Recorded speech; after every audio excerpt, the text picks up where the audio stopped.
खूंटी थाना क्षेत्र में युवक और युवती की हत्या कर दी गई है। अब देखिए, इस हत्या की घटना के बाद से सनसनी फैल गई है। धारदार हथियार से काटकर युवती की हत्या की गई है। ये घाघरा गांव में मिला युवती और युवक का शव। पुलिस ने शव को बरामद किया है। अपराधियों ने पुल के ऊपर हत्या करके नीचे शव फेंक दिया था। लोहरदगा की रहने वाली थी युवती। परिजनों का रो रो कर बुरा हाल है। घाघरा गांव में 2 शव मिले हैं, जिसके बाद से सनसनी मची हुई है। धारदार हथियार से दरअसल काटकर हत्या की गई है। घाघरा गांव में दोनों शव मिले हैं। पुलिस ने शव को बरामद कर लिया है। अपराधियों ने पुल के ऊपर हत्या करके नीचे शव फेंका। लोहरदगा की रहने वाली थी युवती।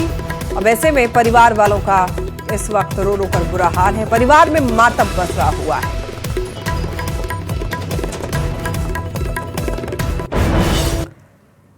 रांची से ये बड़ी खबर, ये तस्वीरें आप देखिए किस तरीके से यहाँ पर ग्रामीण इकट्ठा हुए हैं और हत्या करके जो शव फेंका गया है उसकी ये तस्वीर। और परिवार वालों का देखिए किस कदर हाल बेहाल है। रो रो कर इस वक्त परिवार वाले परेशान हैं। ये मामला पुलिस के संज्ञान में है। बताया जा रहा है कि पुलिस ने शव बरामद किए हैं और अब जांच पड़ताल में भी पुलिस जुटी है। लोगों के बयान भी दर्ज कर रही है पुलिस। लोहरदगा की रहने वाली थी युवती और बताया जा रहा है कि डबल मर्डर से सनसनी फैल गई है। जैसे ही ये तस्वीर लोगों ने देखी, परिवार में खास तौर पर इस वक्त मातम पसरा हुआ है। परिवार वाले बिलख बिलख कर रो रहे हैं और प्रशासन ने भी यहाँ पर आप देख सकते हैं उस क्राइम सीन पर प्रशासन की मौजूदगी है और परिवार वालों को शांत कराने में भी प्रशासन जुटा हुआ है।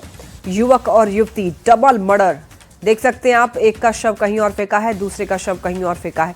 ज्यादा जानकारी के लिए न्यूज 18 संवाददाता ओम प्रकाश हमारे साथ जुड़ रहे हैं। ओम प्रकाश, डबल मर्डर से देखिए सनसनी फैल गई है। एक बार पूरी जानकारी दीजिए, आखिर ये मामला है क्या और कब की ये घटना है?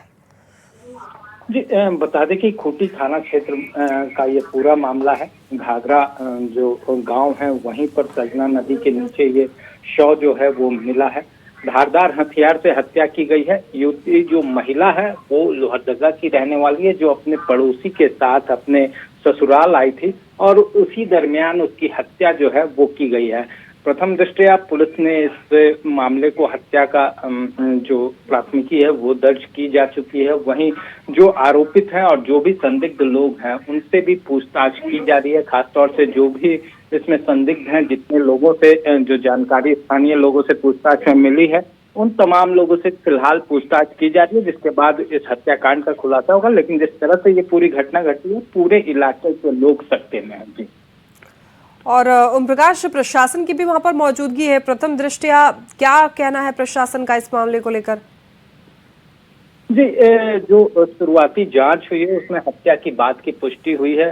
फॉरेंसिक की टीम भी आई हुई। काफी निर्मम तरीके से ये पूरी हत्याकांड को अंजाम दिया गया था। जो शक की सुई है वो परिवार के लोगों पर ही ससुराल पक्ष की ओर घूमती हुई नजर आ रही है। हालांकि अभी भी तमाम चीजों को लेकर पुलिस छानबीन कर रही है और तमाम चीजें स्पष्ट होने के बाद आगे की कार्रवाई की जाएगी। हालांकि कुछ लोगों को जरूर डिटेन कर उनसे पूछताछ की जा रही है। जी, ठीक है, बहुत धन्यवाद आपका इन तमाम जानकारियों के लिए ओम प्रकाश। चलिए बढ़ते हैं अगली खबर की ओर। सरायकेला के ये मामला, जहां पर गम्हरिया थाना क्षेत्र में देर रात एक घर में चोरी की वारदात से हड़कंप मच गया। शिव नारायणपुर स्थित शशि सिंह के मकान में घुसे बदमाश मोबाइल फोन और नकदी लेकर के फरार हो गए। घटना के बाद 3 किराएदारों के नहीं मिलने पर अपहरण की चर्चा फैल गई, लेकिन पुलिस ने स्पष्ट किया कि तीनों को पूछताछ के लिए हिरासत में लिया गया है। एक किराएदार ने दावा किया कि कुछ बदमाश पुलिस जैसी वर्दी में थे। पुलिस इस दावे की भी जांच कर रही है और पूरे मामले की छानबीन कर रही है। जब हम 8 बजे यहाँ आए दुकान खोलने के लिए, तो गेट खोले, पानी लेते हैं पूजा करने के लिए, तो देखे हथौड़ी तोड़ी कपड़ा उपड़ा सब बेग उग रखा हुआ है। तो हम सोचे कि कोई पियकड़ उकड़ का घुस गया है। तो आए ऊपर में देखने के बच्चा लोग तो ठीक है ना, आए तो सुमित चिल्ला रहे हैं। तो देखे कि पूरा बिखरा हुआ है सब घर में। फिर इस ताला से ऊपर ताला पर गए, सुमित, कोई बच्चा नहीं बोला। फिर उसके ऊपर गए, देखे पंडित जी का घर का भी ताला टूटा हुआ है। वो भी लड़का कांप रहा है। हम बोले क्या हुआ, काहे इसे कर रहा है? तो बोला कि रात में वो लोग को मारा पीटा, हमको भी मारा था। हम ऊपर भाग के सिटकिली बंद कर लिए थे ऊपर में, बुला रहा था लोग तो नीचे नहीं उतरे और वो लोग को पकड़ के ले गया है चाची। मैं नाइट में ड्यूटी गया हुआ था। जब मैं 8 बजे छुट्टी करके यहाँ 9 बजे घर आया तो देखा ताला टूटा हुआ था और सारा सामान बिखरा हुआ था। इतने कपड़ा है, सारा सामान इधर से उधर बिखरा। रांची के हाई प्रोफाइल अशोक नगर इलाके में बिल्डर के घर हुई करोड़ों की चोरी ने पुलिस की कार्यप्रणाली पर सवाल खड़े कर दिए हैं। बिल्डर अखिलेश पांडे के घर से करीब 60 लाख रुपए के जेवरात और 8 लाख रुपए नगद चोरी होने का मामला सामने आया। घटना के समय घर में 2 हथियारबंद सुरक्षा गार्ड मौजूद थे, लेकिन इसके बावजूद चोर करीब 2 घंटे तक घर में वारदात को अंजाम देता रहा। वहीं पास में रहने वाले बिल्डर निशित केसरी के घर में घुसने की कोशिश के दौरान सुरक्षा गार्ड ने फायरिंग की, जिसके बाद चोर वहां से भाग निकला। मामले में अखिलेश पांडे ने थाने में आवेदन दिया है। सिटी एसपी के नेतृत्व में पुलिस टीम सीसीटीवी फुटेज और अन्य साक्ष्यों के आधार पर चोर की तलाश में जुटी है। रांची के सबसे पॉश इलाके अशोक नगर में चोरी की घटना ने वास्तव में सुरक्षा पर सवाल खड़े कर दिए हैं। जिस समय घर में चोरी हुई तमाम सुरक्षाकर्मी भी मौजूद थे। वास्तव में अशोक नगर अपने आप में कह सकते हैं सुरक्षा का घेरा वाला इलाका है। आपके खुद के भी सुरक्षाकर्मी थे, फिर ऐसी स्थिति? देखिए, ये अशोक नगर के सुरक्षा पर भी सवाल खड़ा करता है। हमारी कॉलोनी कितनी सुरक्षित है ये सवाल खड़ा करता है। हमारे पड़ोसी निशित केसरी जी के यहाँ भी लोगों ने अटैक करने का कोशिश किया, जिनके बदले में उनके गार्ड जगह थे, बहादुर थे, वो कम से कम अपनी जान पर खेल के फायर किए और ये जो चोर है वहाँ से निकल भागे।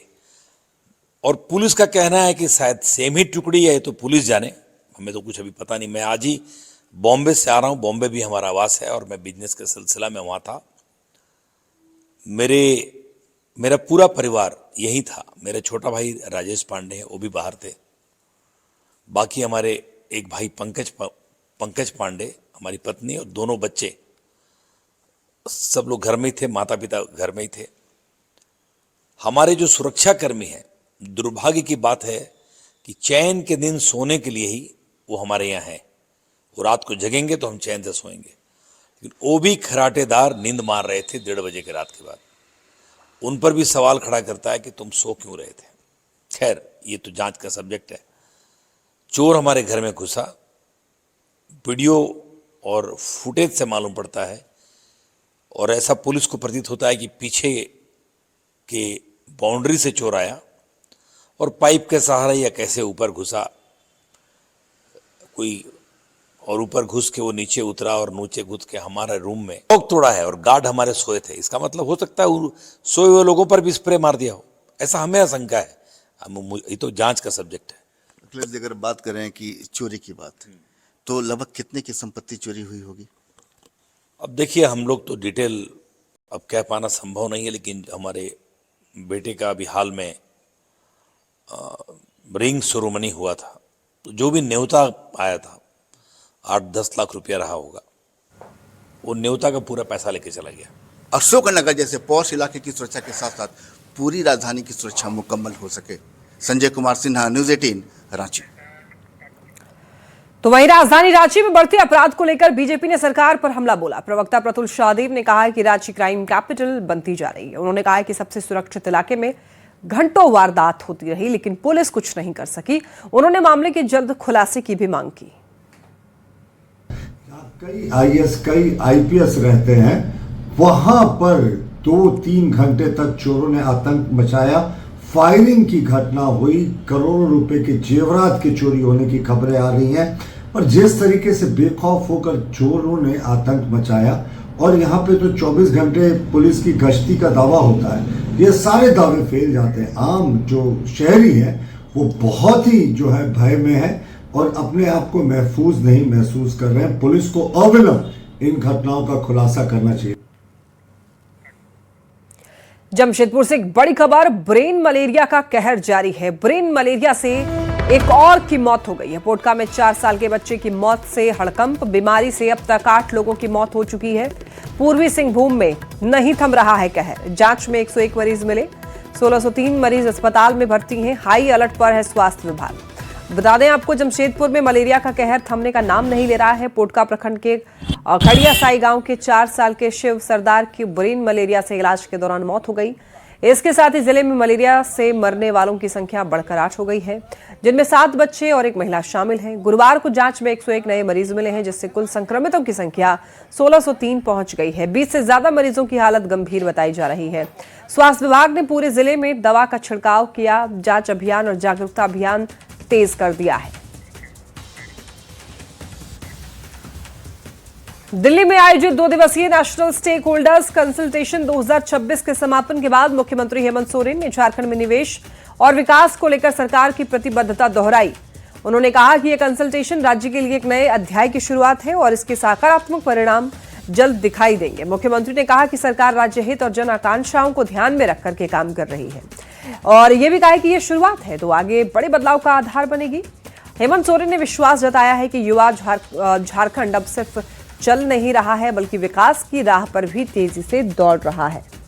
आपने खुद ही देखा, सब आपके सामने हुआ और इसमें कुछ बंद कमरे की तो बात नहीं, पूरे सभागार में सभी लोग रहे और मुझे लगता है कि झारखंड के लिए एक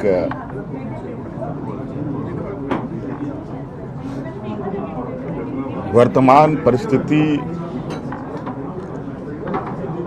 जो निर्भरता है,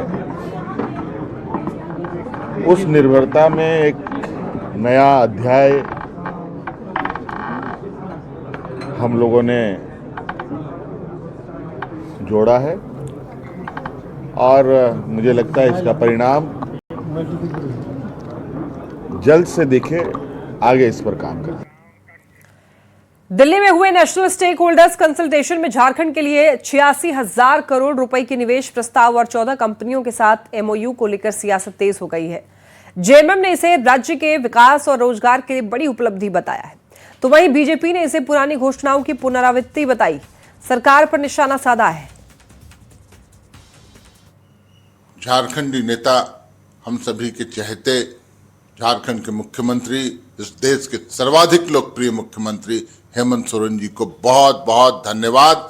तमाम झारखंड की जनता की ओर से, हमारी पार्टी की ओर से इस ऐतिहासिक जो एमओयू हुआ, जो स्टेक होल्डर समिट हुआ और उसमें जो फैसले लिए गए, आमूल चूल परिवर्तन झारखंड में और झारखंडियों के जीवन स्तर में होगा। देखिए, शोर मचाने का अगर कोई अवार्ड मिलता, नेशनल अवार्ड, तो इसमें मुख्यमंत्री हेमंत सोरेन जी और इसकी जो कैबिनेट है उनकी, उसको ज़रूर मिलता। साहब, जिस जिंदल के साथ ये 70,000 80,000 करोड़ के न्यूक्लियर पावर प्लांट के समझौते की बात करी, तो 1.5 वर्ष पूर्व इन्होंने जब डावोस जाने का काम किया था उस समय भी घोषणा की थी, अब फिर से वही घोषणा कर रहा है, तो एक ही को कितना रिपैकेज करेगा। रांची से खबर, जहां दिल्ली में आयोजित नेशनल स्टेक होल्डर्स कंसल्टेशन 2026 के बाद ग्रामीण विकास मंत्री दीपिका पांडे सिंह लौट आई हैं। रांची लौटने के बाद उन्होंने ये बताया कि राज्य में नए उद्योग स्थापित करने के लिए कई एमओयू किए गए हैं, जिससे निवेश और रोजगार के अवसर बढ़ेंगे। निकले और क्या उम्मीद? ये बहुत सकारात्मक प्रयास है ये सरकार की तरफ से। सबसे पहली बात है एक इकोसिस्टम बनाना स्टेट में इन्वेस्टमेंट के लिए, और उसमें खुद मुख्यमंत्री जी का शामिल होना बड़ी बात है। टूरिज्म, इंडस्ट्री और टेक्नोलॉजी, जिसको खुद मुख्यमंत्री जी हेड कर रहे हैं टेक्नोलॉजी को, उसको लेकर के वहाँ बहुत विस्तार से चर्चाएं, और वही नहीं हुआ, अशोर्ड 90,000 करोड़ से ज़्यादा का इन्वेस्टमेंट जो है को लेकर के एमओयू हुआ। इससे हमें जो बात सबसे समझ में आती है वो ये है कि इस इन्वेस्टमेंट से झारखंड स्टेट में रोजगार बढ़ेंगे, तो ये सबसे महत्वपूर्ण बात है। राज्य सरकार में सब कुछ ठीक होने के दावों के बीच गठबंधन की स्थिति को लेकर सियासत तेज है। वित्त मंत्री राधाकृष्ण किशोर की नाराजगी और सुरक्षा के मुद्दे पर विपक्ष सवाल उठा रहा है। हालांकि जेएमएम ने यह साफ कर दिया है कि महागठबंधन में सब कुछ सामान्य है और किसी तरह का मतभेद नहीं है। वहीं बीजेपी ने तंज कसते हुए ये कहा कि गठबंधन के भीतर कांग्रेस की अनदेखी हो रही है, लेकिन वो सरकार नहीं छोड़ेगी। देखिए, मुझे तो ऑल इज वेल लगता है। अब किसी मामले को इतना ज्यादा तूल देना, क्योंकि पूरी मंत्री परिषद का तो इन्विटेशन था नहीं दिल्ली में, हमारे भी कई मंत्री रांची में ही थे, तो वहाँ उपस्थित नहीं हुए या वहाँ नहीं गए, तो उससे कोई कयास नहीं लगाना चाहिए। और मैं समझता हूँ जो भी बातें हैं आने वाले दिनों में सब स्पष्ट हो जाएगा। कहीं कोई, मुझे तो परेशानी नहीं लगती है, ऑल इज वेल है। अगर बेशर्मी की हाइट कोई शब्द है ना तो वो कांग्रेस के मंत्रियों पे सूट करता है। ये साहब इतना बेइज्जत इन्होंने सहा, इनको एक गाड़ी नहीं मिली, इनके संयुक्त सचिव खुद ने उन्होंने हटा लिया गाड़ी को, उसके बाद भी सत्ता में बने में दूल्हे की फूफा की भूमिका में कांग्रेस के सारे मंत्रियों का यही हश्र है। और इनको कोई जेएमएम वाले पूछते नहीं, ये जेएमएम की सरकार है, कांग्रेस जबरन इस सरकार में सवार है। अब विक्रम की तरह, बेताल की तरह जो विक्रम के कंधे पे सवार था, कांग्रेस सवार है। और मुख्यमंत्री जी इनको धकिया के भी हटाना चाहेंगे ना तो ये पैर वैर पकड़ के माफी मांग के सरकार में बने रहना चाहेंगे। और अब बात करते हैं अगली खबर की। उरांव जनजाति की परंपरा और संपत्ति अधिकार को लेकर सुप्रीम कोर्ट ने बड़ा फैसला सुनाया है। देखिए, सुप्रीम कोर्ट ने कहा है कि उरांव समाज में किसी व्यक्ति की भतीजी के पति को घर दामाद बनाकर संपत्ति का कानूनी अधिकार नहीं दिया जा सकता। गुमला की पैतृक जमीन से जुड़े हुए मामले में सुप्रीम कोर्ट ने झारखंड हाईकोर्ट समेत निचली अदालतों के फैसले रद्द कर दिए। कोर्ट ने कहा कि केवल किसी प्रथा का दावा करने से उसे कानूनी मान्यता नहीं मिलती। मान्य परंपरा के अनुसार संपत्ति का अधिकार निकटतम पुरुष रिश्तेदारों को मिलेगा। देश भर में आदिवासी समाज की उरांव जनजाति को लेकर सुप्रीम कोर्ट का एक बड़ा और ऐतिहासिक फैसला आया है। वो फैसला ये है कि वास्तव में अब जो चाचा ससुर होंगे वो भतीजी के पति को घर दामाद नहीं बना सकते हैं। यानी उरांव समाज में कहीं कहीं ये प्रथा देखने को मिलती है, लेकिन अब इसे कानूनी रूप नहीं दिया जा सकता। सुप्रीम कोर्ट ने झारखंड हाईकोर्ट के उस फैसले को भी निरस्त कर दिया है जिसमें झारखंड हाईकोर्ट ने कहा था कि भतीजी के पति को घर दामाद माना जा सकता है, उसे कानूनी मान्यता दी जा सकती है। झारखंड हाईकोर्ट से पहले गुमला कोर्ट और प्रथम अपीलीय कोर्ट ने भी इसी तरह का फैसला दिया था, लेकिन सुप्रीम कोर्ट ने इन तमाम फैसलों को निरस्त कर दिया है और ये साफ कर दिया है कि किसी प्रथा या कोई कस्टम अगर पहले से चला आ रहा है तो वास्तव में हम उसे कानूनी मान्यता नहीं दे सकते हैं। अभी तो तुरंत डिसीजन आई है, इसको पूरे समाज के लोग अभी तक हमको लगता है कि नहीं देख पाए हैं, या अगर कुछ लोग देख भी रहे हैं तो उसको जितना गहराई तक समझना चाहिए वो समझ नहीं पाए हैं। लेकिन हम जब अखबार देखे और उसको जो समझ पाए अभी तक, तो उससे ऐसा लगता है कि अगर 3 भाई थे और एक भाई की बेटी है, लेकिन अगर तीनों भाई का कंसेंट होगा और तीनों भाई के अलावे उनका खानदान में कोई लोग वारिस नहीं बचते हैं तो उस परिस्थिति में दामाद बनाया जा सकता है। ऐसा प्रथा अभी तक रही है, लेकिन हम लोग अभी ये नहीं जान पा रहे हैं कि हाई कोर्ट में क्या प्ली लिया गया था, सुप्रीम कोर्ट में क्या ग्राउंड बनाया गया, इसकी जानकारी नहीं है। जो है ये दृष्टिकोण जो एकदम सही है। तो अगर मान लीजिए कि जनरली होता है कि भाई मेल मेंबर जो उस वंश में कोई भी नहीं रहा तो वो इसी स्थिति में इसको एक्सेप्ट किया जा सकता था, लेकिन अगर मेल मेंबर उनका है तब तो भाई तो कोर्ट आया ही और कोर्ट ने जो है अपना समीक्षा किया है। सोच यही है कि सुप्रीम कोर्ट में जो भी फैसला दी है ये हमारे उरांव समाज में देखा जाए तो एक तरफ से मुझे भी सही लगती है, क्योंकि उरांव समाज में हम देखते हैं कि वहाँ पैतृक संपत्ति चलती है, तो बेटी जो रहती है वो शादीशुदा होने के बाद वो ससुराल चल जाती है तो वहाँ पति के दर्जे में उसका हक अधिकार बनता है। और मायके में देखा जाए तो उसी सिचुएशन में है जो अभी वक्ताओं ने भी कहे कि जिनका संतान पुरुष संतान नहीं है और उसका पुश्तैनी जो ज़मीन है उसको खाने के लिए कोई अगर देख रेख करने के लिए नहीं है कोई, तो इसी सिचुएशन में इसको घर दामाद करके बैठाया जा सकता है। माने तो सुप्रीम कोर्ट का यह फैसला एक मील का पत्थर साबित होने जा रहा है। संजय कुमार सिन्हा, न्यूज़ 18, रांची। जमशेदपुर से बड़ी खबर। पसूरी में रोहित मुंडा की पीट कर हत्या करने का एक मामला सामने आया। पुलिस ने एक नाबालिग समेत 7 लोगों को गिरफ्तार किया है। बाइक चोरी का आरोप लगाकर रोहित मुंडा की पीट कर हत्या कर दी गई। शादी पार्टी में नशे की हालत में रोहित मुंडा दूसरे की बाइक ले जाने पर विवाद हो गया। और आपको बताते चले, दरअसल परसूरी थाना क्षेत्र की ये घटना बताई जा रही है जिसमें पुलिस ने 7 लोगों को गिरफ्तार किया है। रोहित मुंडा की पीट कर हत्या कर दी गई। देखिए, नशे की हालत में बताया जा रहा है कि युवक बाइक लेकर गया था और नाबालिग समेत 7 लोगों को हालांकि इस मामले में गिरफ्तार भी किया गया है। पूछताछ भी की जा रही है। पुलिस के संज्ञान में यह मामला है, लेकिन रोहित मुंडा की हत्या कर दी गई। और ज्यादा जानकारी के लिए न्यूज़ 18 संवाददाता आशीष हमारे साथ जुड़ चुके हैं। आशीष, एक बताया जा रहा है कि पीट पीट करके रोहित की हत्या कर दी गई। आखिर कानून को हाथ में लेने का कैसे सोचा इन लोगों ने? जी बता दूं कि कल जमशेदपुर के परसोडी थाना क्षेत्र के सरजमदा में जो एक है बड़ी घटना को अंजाम दिया गया है, जिसमें रोहित मुंडा नामक युवक जो है वो शादी समारोह में गया था और उसके बाद जो है वहां पर शराब की पिया था और शराब के नशे में वो अपनी बाइक को छोड़कर दूसरे बगल में खड़ी बाइक जो है उसके चाबी से वो गाड़ी ऑन हो गई और वो गाड़ी लेकर अपने घर तक आ गया। हालांकि इसी मामले को लेकर जो है आसपास के जितने भी युवा है और वहां के लोग जो है इस पर बाइक चोरी का आरोप लगाकर इससे लाठी डंडे से बेरहमी से इसकी पिटाई की गई और उसके बाद जो है परिवार के लोग इसे बचा उचा कर कैसे भी अपने घर लेकर चल गए और परिवार के लोग काफी डरे सहमे थे और इसी दौरान उसकी घर में ही मौत हो गई।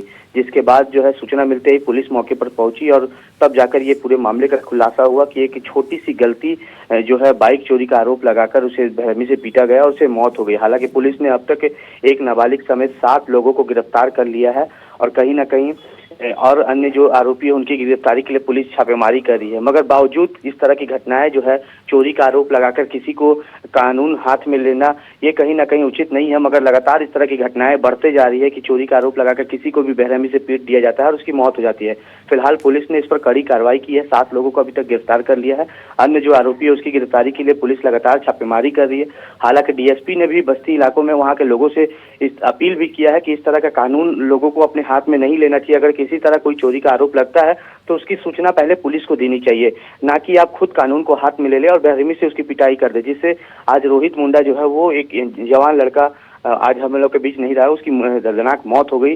चोरी का आरोप उस पर लगा था मगर उसने बस उसकी गलती ये थी कि नशे की हालत में वो अपनी बाइक छोड़कर दूसरी बाइक लेकर आ गया, जिसके चलते उस पर बाइक चोर का आरोप लगा और उसे बेरहमी से पिटाई की गई।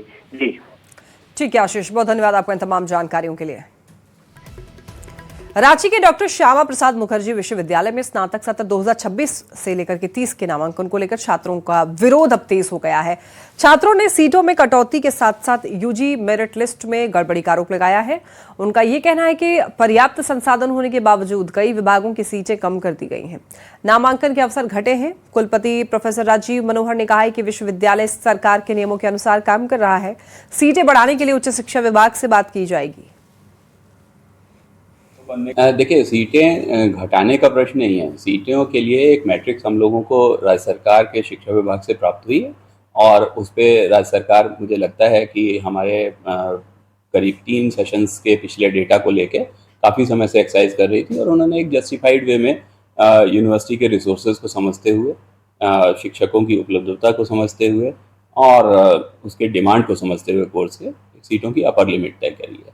और ऑब्वियसली कि कहीं ना कहीं सीटों की अपर लिमिट होगी। बनाई है कि जो 90% के अंक ला करके बच्चे जो है फॉर्म भरे हैं उन्हें नामांकन ना लें और जो 10 नंबर और 5 नंबर सीयूटी में नामांकन लेकर के आए हैं उन्हें आप नामांकन ले लें। क्या आप अपने सिंडिकेट के बातों पर नहीं चल रहे हैं? क्या आपके सिंडिकेट ने डॉक्टर श्यामा प्रसाद मुखर्जी विश्वविद्यालय में ये पारित नहीं किया है कि 45% ओवरऑल 250 मार्क्स का जो है सीयूटी होता है उसका 45% 112 नंबर पर आपको नामांकन लेना है और आप 10 नंबर में आए हुए सीयूटी के छात्रों को रैंक 2 और 3 करके नामांकन ले रहे हैं।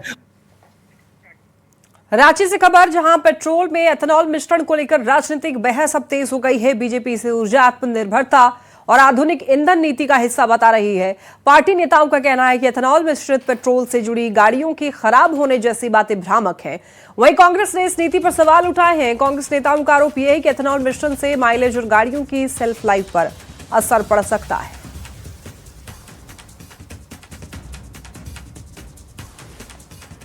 कह सकते हैं आधुनिकतम पद्धति है जो डीजल में डाल करके पेट्रोल में डाल करके उसका उपयोग करने की एक नई पद्धति और इसको भ्रम फैलाया जा रहा है कि इथेनॉल डाल करके गाड़ी को उपयोग करने से गाड़ी का इंजन खराब होता है, माइलेज खराब होता है।